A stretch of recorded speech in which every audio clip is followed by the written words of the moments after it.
My my dear friends, இப்போ நான் சொல்ல போகிறது cholesterol good or bad. Cholesterol நல்லதா கெட்டதா? இதில் என்ன கொலஸ்ட்ரால் எப்படி உருவாகுது, இது உணவால் கட்டுப்படுத்த முடியுமா? அதுக்கடுத்து இந்த கொலஸ்ட்ராலால் நன்மை தீமை என்ன, இதை பற்றி தான் இந்த வீடியோ போட போகிறேன். தயவு செய்து சப்ஸ்கிரைப் பண்ணாமல் சப்ஸ்கிரைப் பண்ணிவிட்டு பெல்பட்டன் அழுத்துங்க. இப்போ நான் சொல்ல போகிறது என்னென்னா, ஏங்க கொலஸ்ட்ரால் உருவாகுது, அதுக்கு எப்படி சால்வ் பண்ணுறது? இப்போ கொலஸ்ட்ரால்ன்றது நம்முடைய உடலில் நம்ம இஎம்ஐ போட்டு நம்ம சேவ் பண்ணாமல் விட்டுறோம், அது தனி.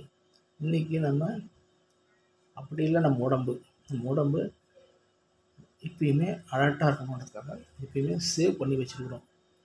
அது நம்ம சாப்பாடாக அதை சேவ் பண்ணுறதுல அது பதிலாக கொலஸ்ட்ராலாக சேவ் பண்ணி, அதாவது கொழுப்பு சத்தாக சேவ் பண்ணி வைக்குது. இப்போ நம்மளுடைய உடம்புல வயிற்று பகுதி, இடுப்பு பகுதி, தோலுக்கு கீழே இருக்கக்கூடிய பல பகுதிகளில் அது சேவ் ஆகுது. எல்லா பகுதியுமே சேவ் ஆகும். அது சேவ் ஆகும்போது நம்முடைய தேவை வரும்போது திடீர்னு ஓடணும், திடீர்னு இருக்கும் எதுவும் நடக்க வேண்டிய சூழ்நிலை வரும். அப்படின்னு வரும்போது அந்த நேரத்துக்கு அது நமக்கு அந்த கொலஸ்ட்ரால் நமக்கு உதவுது. இல்லை திடீர் பசி, சாப்பிட முடியாத சூழ்நிலை வருது, அது ட்ராவல் பண்ணும்போது சாப்பிட முடியாத சூழ்நிலைக்கு வரும்போது அப்போ அதை சரி பண்ணுவதற்காக இந்த கொலஸ்ட்ரால் பயன்படுத்தப்படுது. அப்படி இருக்கக்கூடிய நேரத்தில் இந்த கொலஸ்ட்ரால் நல்லதுன்னு அப்போ எப்படிங்க தீமையாகும் அப்படின்னா, நம்ம உணவை சாப்பிட்றது மட்டும் இல்லை, அதை ஜெரிக்கிறது மட்டும் இல்லை, அது கொலஸ்ட்ராலாக மாறுது. இங்கே கொலஸ்ட்ரால் நமக்கு என்னென்ன பயன்கள் இருக்குன்னு கேட்டோம். இப்போ இந்த கொலஸ்ட்ராலில் தீமை என்ன அப்படின்னா, கொலஸ்ட்ரால் கட்டி, கொலஸ்ட்ரால் கேன்சர், இது மாதிரியே வரும். அதனால் கொஞ்சம் அலர்ட்டாக இருக்கணும். அதுக்கடுத்து கொலஸ்ட்ரால் கட்டி கேன்சர் வருது, அதுக்கு அடுத்தது இந்த கொலஸ்ட்ராலால் எப்படி குறைக்கிறது அப்படின்னா, நம்ம நிறைய பேர் சொல்லுவோம், வாக்கிங் போங்க நல்லது அப்படின்னா. வாக்கிங் போகிறது நல்லது, எவ்வளோ தூரம் போகிறது அது ஒரு கேள்வி. அந்த முடித்த பிறகு நம்ம என்ன செய்யணும், அது ஒரு கேள்வி. இந்த பல கேள்விகளுக்குள்ளே வைக்க வேண்டிய சூழ்நிலை வருது.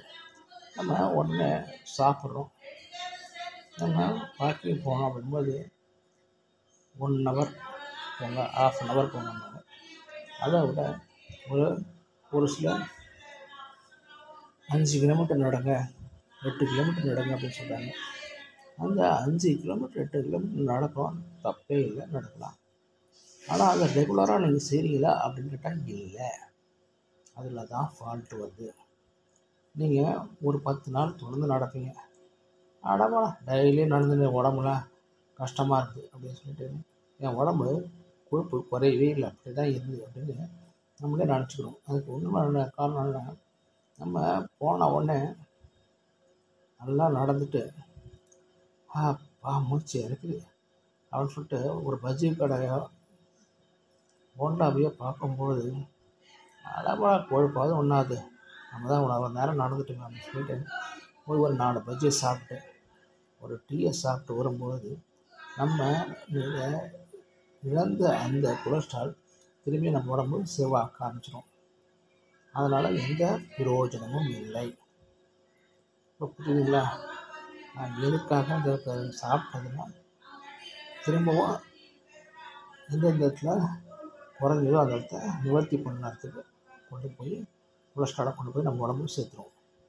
அதனால தான் நம்ம நிறைய பேர் என்ன செய்கிறோன்னா, சாப்பிட்டாலும் குறையலை அப்படின்றது குறைய, நம்ம நடந்தாலும் குறையலைன்றது குறைய காரணம் தான்.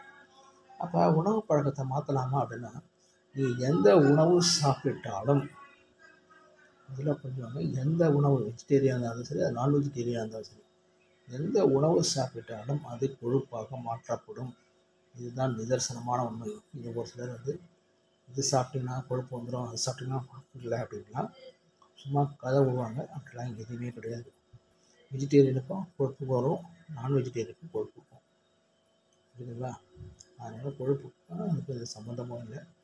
நீங்கள் நடக்கணும், அதே இது ஒரு கம்பெனியில் நின்றுக்கிட்டே 8 மணி நேரம் வேலை செய்கிறவனுக்கு எங்கேயாவது தொப்பை வந்து பார்த்துருக்கீங்களா? அதாவது கம்ப்யூட்டரில் உட்காந்துட்டு இருக்கிறவனுக்கு தான் தொப்பை வருதே தவிர, கம்பெனியில் நின்றுக்கிட்டே வேலை செய்யக்கூடிய மெக்கானிக்கு இல்லை கைவண்டி எழுதக்கூடிய அவனுக்கு எல்லாம் ஒரு ஏர் ஓட்டுறவனுக்கு இவனுக்கெல்லாம் இவனுக்காவது தொப்பை வந்து சாகிறனால நடக்க கூட முடியல, தொப்பை பயங்கரமாக இருந்துப்பாங்க அப்படின்னு யாராவது சொல்கிறாங்கன்னா அவர் பிள்ளையாருக்கு அடுத்த வருஷத்துக்கு தான் அப்படின்னு சொல்ல யாராவது இருக்குமா? இருக்க மாட்டாங்க அவங்கள. அப்போ யாரெல்லாம் இருக்குது? உட்காந்தே வேலை செய்கிறவனுக்கு மட்டும்தான். மற்றபடி அது யாருக்கும் அந்த கொழுப்பு அதிகமாக சேராது. புரியுதுங்களா? அதை நடந்து நடந்து நடந்து நடந்து அவங்களுடைய உடலில் இருக்க அந்த கொழுப்பை கரைச்சிட்றாங்க. நடக்கிறது, ஓடுறது, இல்லை மூட்டை தூக்குறது, பாரம் வண்டி இழுக்கிறது, இது மாதிரி இருக்கிறவங்களுக்கு எப்பயுமே வராது. புரியுதுங்களா? அதனால் கொஞ்சம் புரிஞ்சுட்டு இனிமேல் வந்து நடக்கிறத கம்பல்சரி பண்ணிக்கோங்க. தேவையில்லாத உணவுகளை தள்ளுறதை குறையுங்க.